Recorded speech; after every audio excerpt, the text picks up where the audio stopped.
building a warband in SPQR isn't actually very difficult at all, partly because you don't need a lot of figures, which is one of the things I really like about this game. I love the figures of like the Celtic hordes, but as Charlie will attest, it took me a very long time to paint 30-ish units. I love how different they are, how varied the poses are, so I've been really excited to play this because I can use a really unique looking warband. Yeah. And as you can see, these two warbands are very, very unique looking. They are, indeed. And I'm the same as you. I like the idea of being able to play a game, Yep. make a new warband, maybe try some different warbands with needing as few models as possible. Hence the reason I went for Caesarian Romans. Yeah, very few. Very few. I think you, what, 12 to my... 12 Legionaries plus 2 heroes. To my 22. 2. So 20 bods, minions, a druid and a hero. Yeah. And my druid is worth a lot of points. He is 10 units in one. He's quite... Because of what he can do. 10 minions in 10 one. minions in one, yeah. Because of what he can do. Yes. Now, we built these warbands ourselves, and we're going to talk to you about how we decided to put these together, because every unit has a cost, like in any other game. Yeah. And the way these are worked out are slightly different, because you are building a hero. Yeah. You are adjusting his stats by giving him armor, taking weapons away from the minions in your warband. Indeed. And whatnot. So the play styles that you want to play to will also change. Yes. Yeah, and I think a good place to start is, okay, what do I like? Do I want Spartans and Greeks and so on and so on, Macedonians? Do I want an elephant? Yeah. Because if you want an elephant, it's either Macedonians or Persians. Yeah. Which we will have at some point. We've got to do the elephant. We do. But I like Romans, especially the Caesarian Roman period. So I decided, right, I'm going to go Caesarian Romans. Mm-hmm. And for me, the best place to start was with the minions. Okay. You can, if you want, have a warband of just heroes. Yes. But each of those guys is out by himself, all alone. Yeah. And it's difficult as one man. It doesn't matter how tough and strong you are to take on 10 Celtic raving, rabid, slavering. They're not that bad. Celtic They're just a bit grumpy. Warriors all by yourself. You need some men around you to kind of spread that load a little bit. So, okay, I'm going to start... grant more defense, like parries. Exactly. And things like that. Exactly. Yeah. So, best place to start for me was, okay, I'm going to start with some straight up legionaries. You've got a pretty elite group of legionaries. Very elite, yeah. So I've got 12 legionaries. Each of the legionaries are 24 points each. Yep. They come as standard with the sword, shield, and chainmail. Yeah. So all of that's built into their stats. They've got the +3 armor for chainmail that you get, that you can put onto heroes, and they've got the large shield, they've got the sword. So I don't need to do anything to those guys. Mm-hmm. So they're 24 points each. I've taken 12, but then I thought, okay, so 12's a good size. Yeah. Anything over 10, you start to get bonuses. So you get bonuses to charge with 10. You get bonuses to your bravery with 10, so on and so forth. I can shield wall with 10. I can make a testudo with 10. So 12 just gives me that little extra you can rounded number. You can lose one, still do certain things, do my shield wall bonus. and testudo. Now you could go as low as 5. You can go as low as 5, but you wouldn't be able to shield wall. No. You wouldn't be able to turtle up. No. So the different abilities that you get granted by having certain size armies allow you to do defensive things, like I'm hailing down spears on Charlie's troops. He's got more than 10. He can turtle up and walk towards me with a massively boosted defense, but a massively dropped speed. And the downside is I've got 1 unit of 12 men instead of 2 units of 6. Yes. So it's weighing up the benefits of, okay, how do I want to do it? I decided, right, I'm going to go with 12 because it's a bit more rounded. It's the 1 unit, and what I can do is that my heroes can join that unit for a bit of extra protection. Yeah. I thought, right, okay, well, it makes sense. I'm going to give them a standard, because the standard allows me to re-roll any bravery checks I've got to make. Yeah. So if I see somebody die, or I lose half the squad, and I've got to make a will to fight check, I've got that standard to allow me to re-roll any failed tests. Yeah. And then I also bought a horn. Mm-hmm. So the horn, when blown once per game, allows me to make an extra action with that unit. So those horn and standard, are they the same prices as mine? So yes, they are. So horn 10 points, 10 and the standard 25 points. So rounding that out to, I think it's 300 and something points, but it's a good size unit, and quite expensive. So okay, I've got about I think it was around about just under 200 points left. I want some heroes. Yeah. I like Caesarian Romans. I like a popular HBO TV series based in that era. It just so happens that we make two characters that just look like Pulo and Varinus from said TV series. So that's who you've got. So I've got these two guys. I've got two heroes. So your heroes start with a base of 50 points. Yeah. Certainly for the Caesarians they do. I think it's the same across the board for the... I think the Celts are a little bit cheaper. I think they start at sort of 40, 45 Oh, points. yeah, my hero's 45. 45, yeah. Yeah. So I'm getting a little bit more because I believe... a bit more heavily armoured. I've got... and the stats are a little bit better and so on and so forth. Yeah, Not by a great much. Yeah, so every army has its specific cost for its units in its section in the rulebook. Yes. So underneath the Celts, it has the hero, mine is listed as 45 points, and then it has the additional units like the Druid, for example. And the extra 75 equipment points. they can take and so on and so forth. Yes, yeah. So I decided, okay, well I want Pulo and Varinus armed just like the rest of the guys. So they're going to go chainmail, large shield, sword. Yeah. And that was it for points. That's what I've spent my points on. That was you. So 497 points, I think, gives me those guys with those bits and bobs. Yeah. So I had a bit more flexibility with my warband. And Charlie, you started with your individual troops. I started with thematics because I like to have a bit of fun with my armies. Yeah. So first up, I went, right, well, I want a druid. I didn't even know what a druid did at the time. I wanted all... Just so happens they're really good. They are, yeah. The interesting thing with the rest of my troops, so the Celts get a lot of potential bonuses they can have. They have something called Skyclad. Yeah. They can all be completely naked. So I don't need to spend any points on armour, but they get extra attack, which is great. So they're easier to kill, yes. But they hit a lot harder. Yeah. Sadly, this is a family show.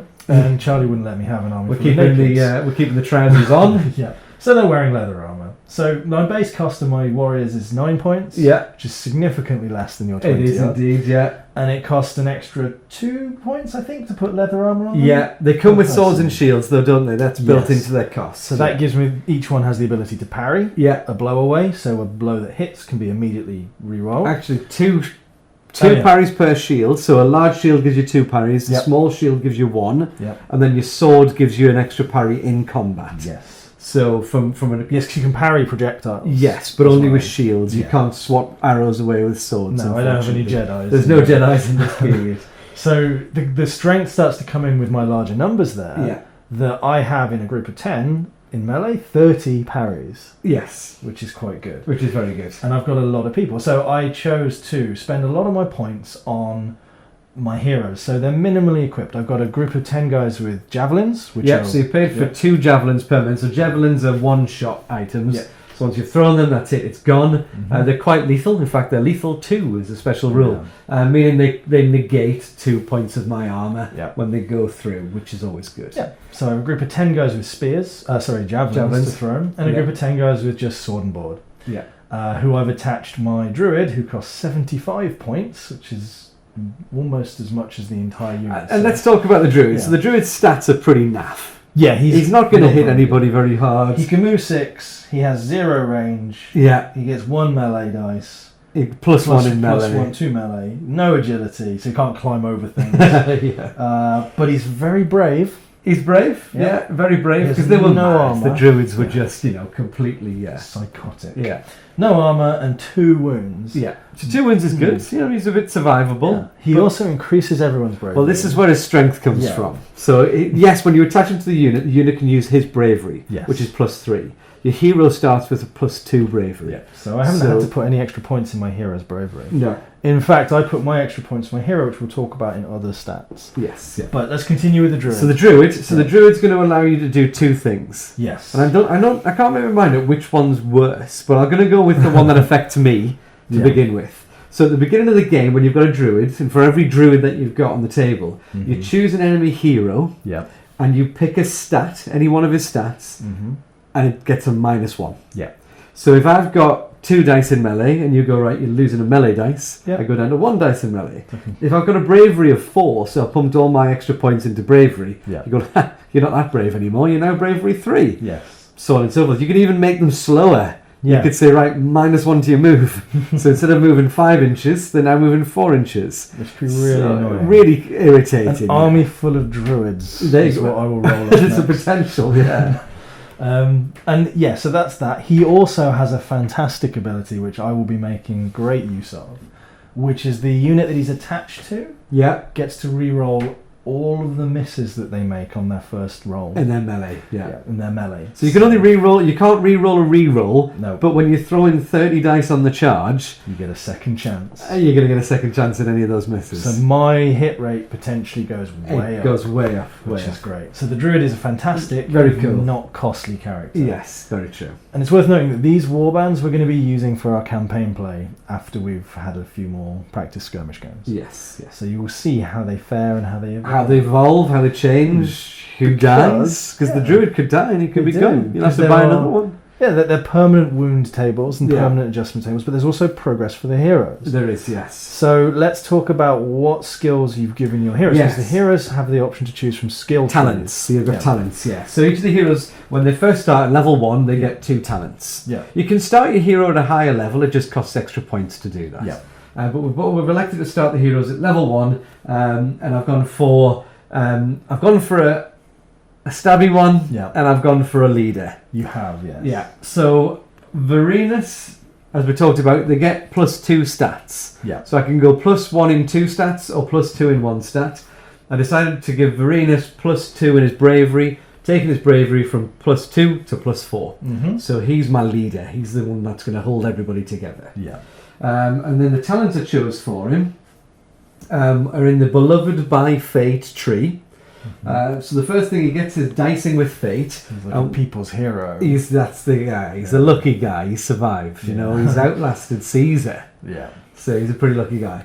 So basically, once per game, I can choose to re-roll the Dice of Fate. Yes. Only once.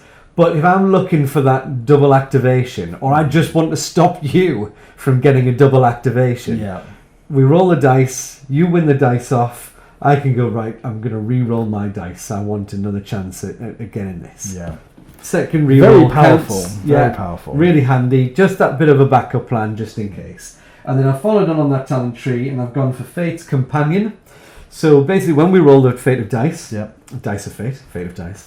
When we roll the Dice of Fate, and find out the fate of the dice. I roll a second dice. I hide it. Oh, it's the one you cup. Okay, yeah. I move it to one side. So in the next dice off, on a 1, 2, or 3, I can't remember if it's you go. The opposing player has the first activation. Right. On a 4, 5, or a 6, I get the activation. Okay. So that kind of allows me to plan. Yeah. You know what's going to happen. I know what's going to happen next turn. So I can either back off, knowing that you're going to get the chance to go again, or if I know it's going to be me, I'm going to get stuck in because I want that double turn next turn. So which is great. That's what I've gone for him. And then for Pulo, I've gone dead straightforward. I've gone for the Blade, Sword of Vengeance. So he's got Wall of Iron, so he gets an extra parry with his sword. So he's got 4 parry in total in combat. 2 for his shield, 2 for his sword. And then he's got, what's the second one? Is Lethal Blade, making all his attacks lethal 2. So he's tough as nails and he hits really hard. That's it, yeah.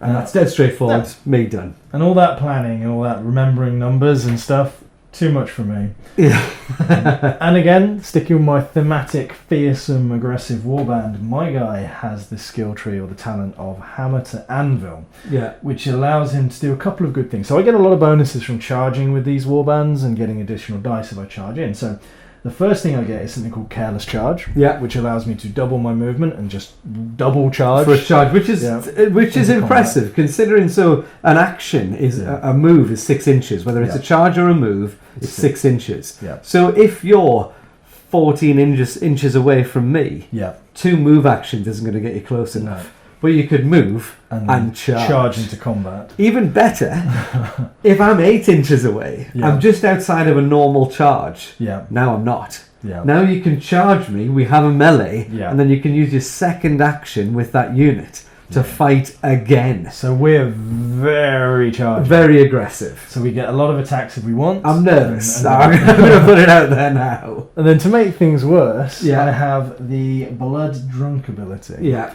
Which is just hilarious for me. Yeah.